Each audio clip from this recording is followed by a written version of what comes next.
Wie die Ölenlandwirte probieren auch die Biolandwirte, ihre Böden gut zu pflegen und den Humusgehalt zu steigern. Das bedingt unter anderem, dass man die Böden reduziert bearbeitet. Aber die Ansprüche sind unterschiedlich, ob man Getreidestoppel bearbeitet oder ob man eine Kunstwiese umbrechen möchte. Einer, der jetzt vom konventionellen, also einer, der im Direktsaatsystem ist, der jetzt umsteigen will auf biologischen Landbau, kann nicht mehr Herbizide einsetzen. Er sagt, ich will jetzt nicht mehr nach 15 Jahren, wo ich den Pflug nicht mehr hergenommen habe, ich will jetzt nicht mehr die gute Bodenstruktur kaputt machen. Ist es wirklich die Zerstörung von der Kunstwiese, das ist die ganz grosse Herausforderung. Und, wenn wir die Kunstwiese einigermaßen umbrechen ohne Pflug, dann ist es auch möglich mit anderen Kulturen.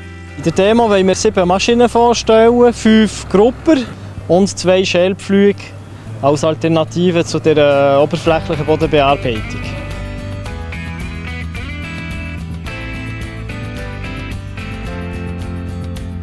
Hier sieht man die Vecodin-Maschine. Das ist eine Flachgruppe. Da haben wir verschiedene Möglichkeiten von den Zinken her, von 5 bis 45 cm. Das ist wirklich speziell Maschine zum Schälen, oberflächlich Schälen, für eine Bodenarbeitstiefe von 3 bis 10 cm. Der Vorteil dieser Maschine ist, dass sie vorne und hinten Stützräder hat. Die Stützräder ermöglichen, dass die Maschine schön flach arbeiten kann. Man sieht ganz hinten einen Strahl mit grossen Zinken. Die ziehen die Erde und das Grasklumpen auseinandernehmen und die Oberfläche ziehen, dass sie austrocknen können. Die Maschine ist sehr, sehr flexibel von der Anwendung. Man kann säen, sie hat 3 Saattanks. Man sieht, dass die Grasnarbe relativ gut auf der ganzen Fläche durchtrennt ist. Ein Durchgang ist in dieser Lage hier auch mit der Kunstwiese nicht genügend. Das muss man durch und in einem zweiten Durchgang noch einmal bearbeiten. Also hier sieht man eine neue Gruppe von Kerner. Der Vorteil dieser Maschine ist, dass man vorne ein Stützrad hat, hinten eine Stützrolle, die den Boden wieder ein bisschen kompaktieren. Die Stellung der Zinken ist symmetrisch und das ermöglicht, dass die Maschine schön gerade läuft und keine lateralen Kräfte ausgeübt werden beim Arbeiten. Die Maschine hat Flügelschar, da kann man auch sehr rasch umändern und andere Schar her tun. Das ist auch relativ flexibel. In der Fronthydraulik haben wir den Kompakteur von Alphatec. Das ist kombiniert mit einer Messerwalze und mit einer normalen Kompaktwalze.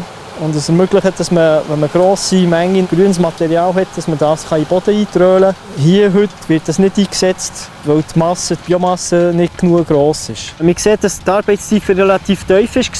Die Narbe ist gut zerstört auf der ganzen Fläche. Aber was natürlich problematisch ist, ist, dass man die grossen Motten hat. Und das wird relativ langsam austrocknen. Wenn es hier drauf regnet, wird wahrscheinlich ein Teil von dieser Reihgras wieder starten und das wird einen zweiten Durchgang benötigen. Im Einsatz seht ihr hier den Variotiger. Das ist eine kombinierte Maschine, die 2 Teile hat. Ein Teil ist eine Gruppe mit Flügelschar, eigentlich klassische Bodenbearbeitung. Er durchtrennt eigentlich die ganze Grasnarbe durch das Profil durch. Und hinten dran hat man ein grosses Rad mit Fingern dran und das ermöglicht, dass man die Wurzeln rausnehmen kann, aus dem Boden raus, von den Quecken zum Beispiel oder von den Disteln und Placken. Was noch wichtig ist, ist, dass die Maschine Zapfwellen bedient ist und dass das Rad auch ermöglicht, dass man die Wurzeln, die Grasnarben und die Wurzeln vom Erdmaterial trennen kann. Man sieht, dass die Grasnarbe gut durchtrennt ist. Die Arbeitstiefe aber relativ tief war. Und sobald die Arbeitstiefe relativ gross ist, hat man das Problem, dass man wieder viele Motten hat. Da wird sehr, sehr wahrscheinlich ein zweiter Durchgang wieder nötig sein. So, hier seht ihr die Präzisionsgruppe von Treffler. Er wiegt 3,5 Tonnen. Das ist, damit die Maschine ganz schön präzise arbeiten kann. Mit dieser Maschine kann man 3 bis 5 cm arbeiten. Und wenn man eine regelmäßige Arbeitstiefe erreichen will, braucht es eine relativ schwere Maschine. Damit die Arbeitstiefe schön regelmäßig ist, hat die Maschine Stützräder vorne und hinten. Sie ist auch eingerichtet, damit man säen kann. Wir können zum Beispiel mit dem Haupttank Getreide säen und mit dem Hintertank Hungersaat reinsäen. Was auch noch wichtig ist, ganz hinten hat sie so einen Strickel mit Fingern und die Die ermöglichen auch, dass man die Motten auseinandernehmen kann und auch die Oberfläche kann ziehen kann, damit sie austrocknen. Man sieht hier, dass der Boden schön regelmässig geschält ist, auch relativ mit einer kleinen Arbeitstiefe. Das hat auch als Einfluss, dass das Grasnarben relativ schnell verdorrt, weil es wenig Härte dran hat. Aber oft sind 2 Durchgänge auch nötig. Hier haben wir den 5 Meter breiten Grupper von Carré. Das ist der Pentera. Wie man sieht, hat er vorne ein Stützrad. Er ermöglicht, dass man die Arbeitstiefe relativ gut regeln kann. Er ist klappbar für auf die Straße. Und für die Steine hat die Maschine Federzinken. In diesem Sinn tut der Zinken um einen Stein herumdrehen. An jedem Federzinken ist ein Gänsefußschar und ermöglicht auch, dass man relativ gut die ganze Grasnarbe durchtrennen kann. Hinten haben wir wieder Zinken, die ermöglichen, dass man die Grasmotten wieder in die Oberfläche bringen kann, damit sie besser vertrocknen. Man sieht, dass die Grasnarbe nicht ganz regelmässig durchtrennt ist oder abgeschält ist. Hier wird in jedem Fall ein zweiter Durchgang nötig sein.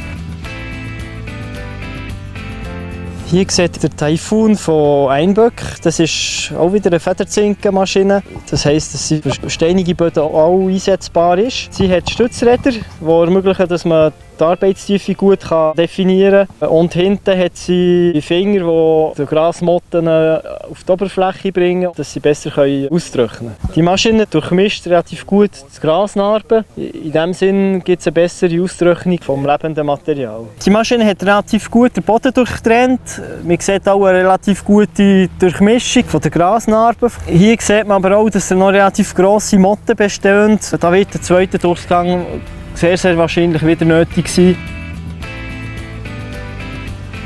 Hier sieht man den Einsatz vom Pflug Ovlak von Einböck. Das ist ein 8-Schar-Pflug, 2,80 Meter Arbeitsbreite.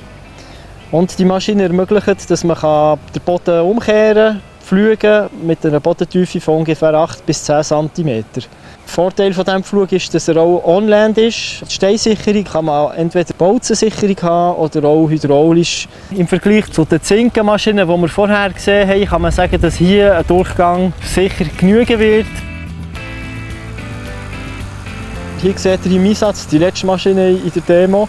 Das ist ein klassischer Pflug, also ein klassisches Chassis von Querneland, 4-Schar-Pflug mit speziellen Scharen, die ermöglichen, dass man ein bisschen oberflächlich arbeiten kann. Und der kehrt sehr gut den Boden und man sieht eigentlich fast keine Grasreste mehr auf der Oberfläche und kann von 8 bis 12 cm relativ gut oberflächlich arbeiten. Das heisst, man muss nicht unbedingt immer neue Maschinen kaufen, man kann auch klassische Maschinen einsetzen mit einer geringeren Arbeitstiefe.